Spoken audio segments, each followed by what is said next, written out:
Hello everyone. So welcome to Jaidev classes for JRF in political science. कैसे हैं आप सब friend? This is Meenakshi Singh और आज हम लोग यहाँ पर डिस्कस करेंगे मोस्ट इंपॉर्टेंट एमसीक्यूज। सो चलिए स्टार्ट करते हैं। सो मैंने आप लोगों को कल एक होमवर्क के लिए क्वेश्चन दिया था कि आइडेंटिफाई करना था, है ना? क्या करना था? आइडेंटिफाई करना था। इंपॉर्टेंट क्वेश्चन जो which state assemblies are meet at the place other than state capital. तो जम्मू कश्मीर, मध्य प्रदेश, कर्नाटका, महाराष्ट्र एंड आंध्र प्रदेश, या Jammu Kashmir and Maharashtra. So right answer देखो, उन राज्यों की पहचान करनी थी जिनकी राज्य विधानसभा राज्य की राजधानी के अलावा अन्य स्थानों पर मिलती हैं। सो यहाँ पर जम्मू कश्मीर एंड महाराष्ट्र हो जाएगा। ये आपके प्रीवियस क्वेश्चन है, ठीक है। तो यहाँ पर नेक्स्ट क्वेश्चन है कि विच अमेंडमेंट जो हुआ कॉन्स्टिट्यूशन में वो लिमिट करता है नंबर ऑफ मिनिस्टर्स को।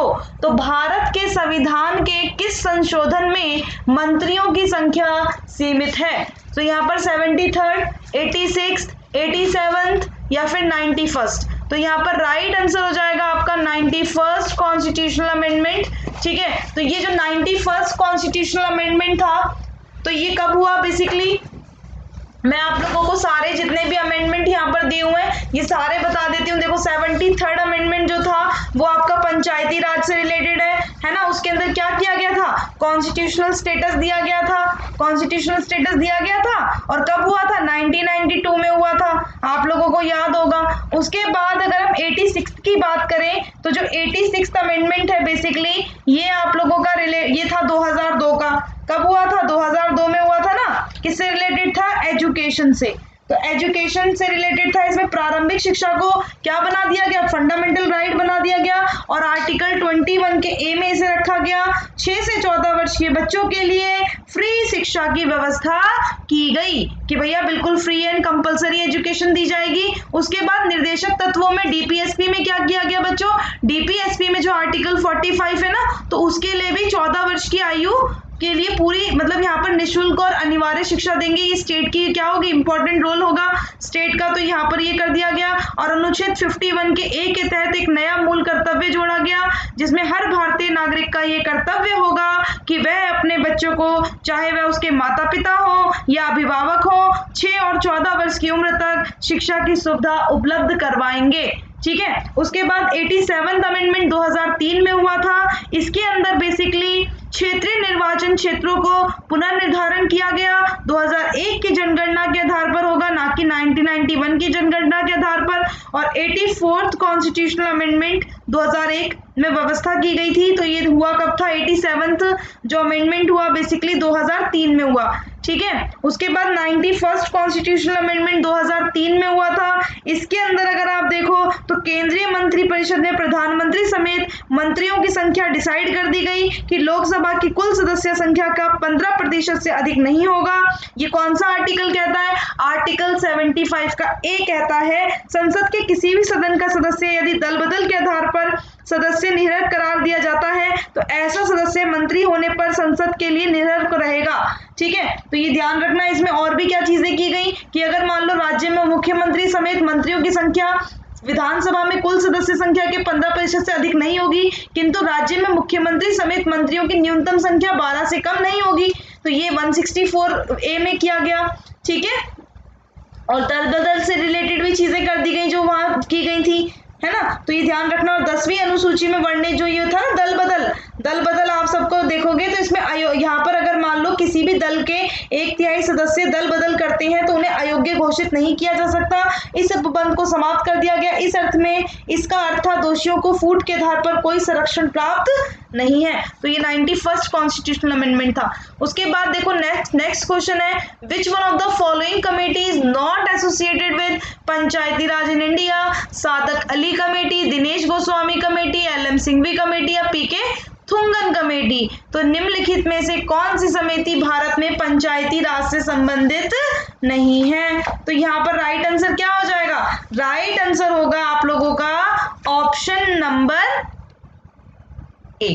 बी, सॉरी, ठीक है। यहाँ पर आप देखो सादिक अली भी थी, मैं आप लोगों को समझा दूंगी। दिनेश गोस्वामी कमेटी बेसिकली अगर आप देखो तो जो आप लोगों की दिनेश गोस्वामी कमेटी थी, है ना, तो ये थी किससे रिलेटेड? ये भी क्वेश्चन आ सकता है पेपर में, है ना। तो जो बेसिकली दिनेश गोस्वामी कमेटी थी, तो ये थी आप लोगों की दिनेश गोस्वामी कमेटी। बेसिकली आप लोगों की देखोगे ये इलेक्शन से रिलेटेड थी, है ना, इलेक्शन से रिलेटेड जो इलेक्टरल प्रॉब्लम्स थी, है ना, जो रोल और मनी का, जो एक तरह से यहाँ पर रोल और मनी का पावर का यूज किया जाता है इलेक्शन में, है ना, तो यहाँ पर इसी चीज को देखा गया था। तो ये आपकी इलेक्शन से रिलेटेड थी। अब हम बात कर लेते हैं कमेटीज की, ठीक है। अब जो ये कमेटीज हैं आप लोग देख रहे होगे, है ना, ये जो आप लोगों की दिनेश गोस्वामी कमेटी है, तो आप लोगों की अशोक मेहता आती है, 1977 की है। 1950 अगर आप देखो 57 की बलवंत राय मेहता कमेटी है ना। सो और इस जीवीके राव कमेटी कब की है? जीवीके राव कमेटी आप देख रहे होगे क्वेश्चन में तो नहीं है, लेकिन फिर भी मैम बता रही है क्योंकि भैया इंपॉर्टेंट है, क्रोनोलॉजिकल ऑर्डर पूछा जाता है। 1985 की जीवीके राव है। एलएम सिंह भी कब की है? 1986 की। थुंगन कमेटी कब की है? ये थुंगन कमेटी 1988 की है। गाडगिल भी 1988 की है, ठीक है, तो ये ध्यान रखना। और बेसिकली जो ये आपकी है ना सादिक अली कमेटी, इसका ईयर क्या होगा? सादिक अली कमेटी का, सादिक अली कमेटी है बेसिकली 1982 समथिंग ऐसे ही है, ठीक है। तो अली ने सर्व किया था, जो सादिक अली थे इन्होंने सर्व किया था president of India national Congress, okay, 1971 से 73, और गवर्नर रहे ये कहाँ के? महाराष्ट्र के, है ना। और ये जो इनकी कमेटी रही थी सादिक अली कमेटी, तो ये ध्यान रखना, ठीक है। चलो आगे चलते हैं। तो सादिक अली कमेटी का गठन वर्ष क्या है? 1964 है बच्चों, 1964 है।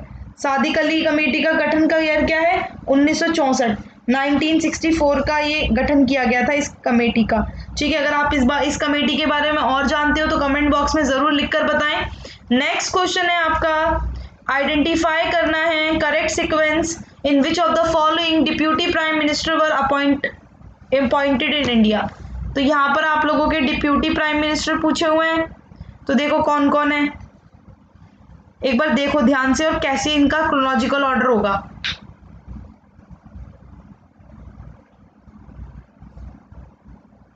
सरदार वल्लभ भाई पटेल, देवीलाल चंद्रशेखर और मोरारजी देसाई। अब देखो जो ये सबसे पहले आते हैं आपके सरदार वल्लभ भाई पटेल, है ना। तो सरदार वल्लभ भाई पटेल का अगर आप देखो तो इनका रहा था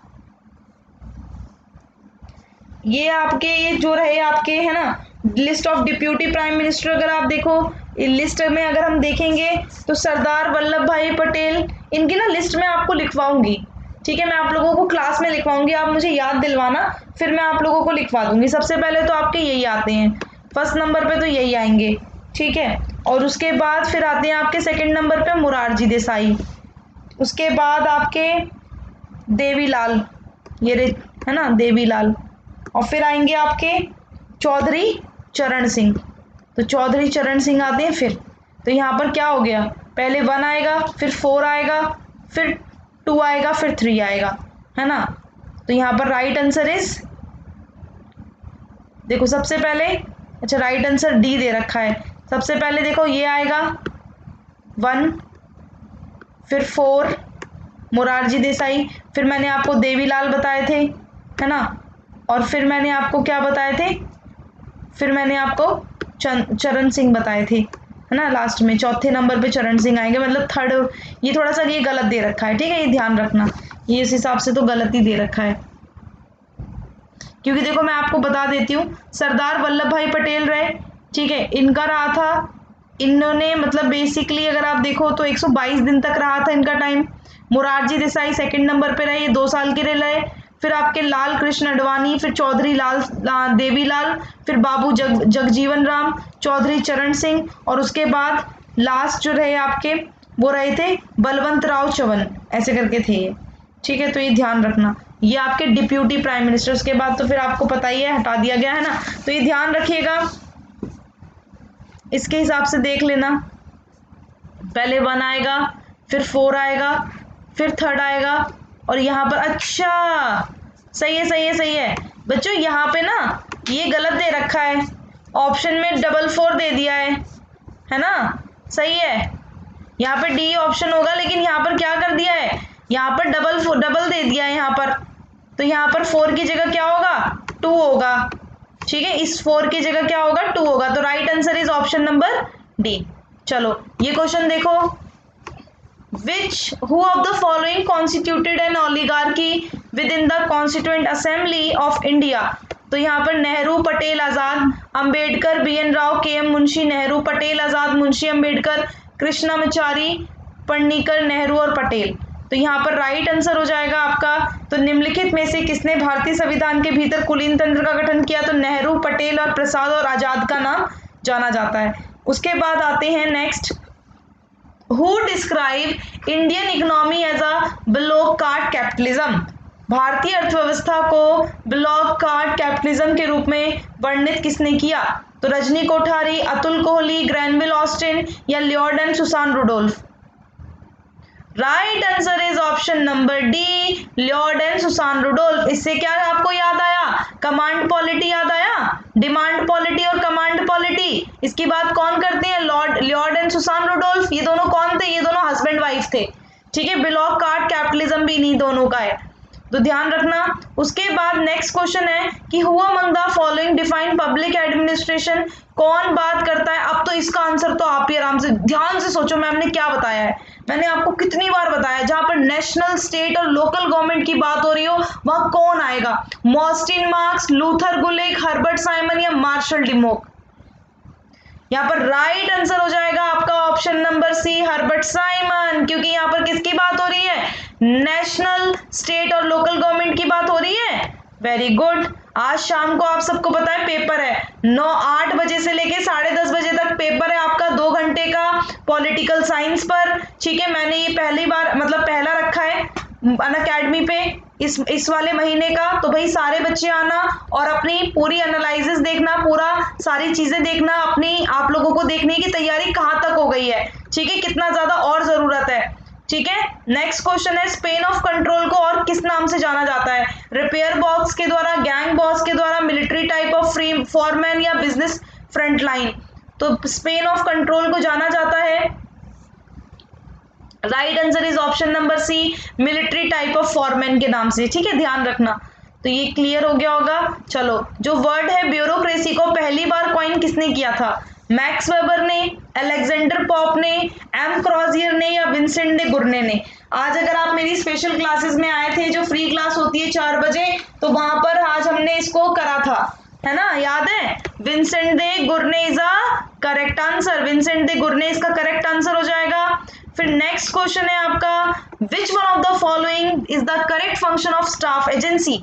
स्टाफ एजेंसी क्या करती है? इशू करती है ऑर्डर सबॉर्डिनेट्स को, कंट्रोल करती है एक्टिविटीज को सबॉर्डिनेट्स की, एडवाइस करती है चीफ एग्जीक्यूटिव को, प्रोवाइड करती है इंस्टीट्यूशनल सर्विस को। तो यहाँ पर वो क्या करती है? ऑप्शन नंबर सी, एडवाइस करती है, पॉलिसीज को फॉर्मुलेट करती है ना, पॉलिसीज को फॉर्मुलेट करती है, फिर लाइन एजेंसी वालों को दे देती है। Staff agency totally line agency को असिस्ट करती है, लाइन एजेंसी में मिनिस्ट्रीज आ जाती हैं, स्टाफ एजेंसी में आपका प्लानिंग कमीशन आता था, आज हम नीति आयोग बोलते हैं, और ऑक्सिलरी एजेंसी में हाउस कीपिंग सर्विसेज आती है, जैसे यूपीएससी हो गया, है ना। तो ये ध्यान रखना। चलिए, आज इसी के साथ हम लोग आज की क्लास को खत्म करते हैं। मेरी daily plus and special classes हो रही हैं, ठीक है, और यूपीएससी पर मैं आप लोगों को प्रिपरेशन करा रही हूँ। क्रैश कोर्स चल रहा है पॉलिटिकल साइंस पर, स्पेशल क्लासेस 4 PM होती हैं। अगर आपने अभी तक हमारे टेलीग्राम चैनल को ज्वाइन नहीं किया है तो फटाफट से इस वीडियो के लिंक में, इस वीडियो के डिस्क्रिप्शन में जाके लिंक ले लो ठीक है। तो चलिए, हम लोग यहाँ पर आप देखो, मेरे 2 कोर्सेज आप लोगों को नजर आ रहे होंगे, यूपी असिस्टेंट प्रोफेसर वाला और 45 डेज का क्रैश कोर्स। तो इसमें आप लोग आ सकते हैं।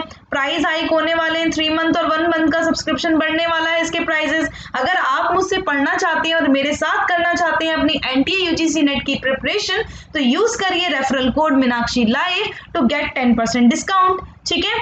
और मेरी स्पेशल क्लासेस होती है, रिवीजन सीरीज चल रही है एमसीक्यूज पर 4 PM, मॉक टेस्ट होता है पॉलिटिकल साइंस पर संडे और वेडनेसडे को होता है। आपको पता है आज वेडनेसडे है ना, 9 PM तो नहीं, आज 8 बजे है, क्योंकि 2 घंटे का पेपर रखा है मैंने, इसलिए, ठीक है। Practice until you master it आप लोग आ सकते हैं। प्लस सब्सक्रिप्शन के प्राइसेस देख सकते हो, ये भी बढ़ जाएंगे। अगर अभी लोगे तो ये 1 महीने वाला 2300 का, ये 3 महीने वाला 3 महीने वाला 5,000 समथिंग का, 6 महीने वाला 9,000 समथिंग, 12 मंथ वाला 12,000 समथिंग का पड़ेगा। ठीक है, आइकॉनिक लेना चाहते हो आइकॉनिक ले लो।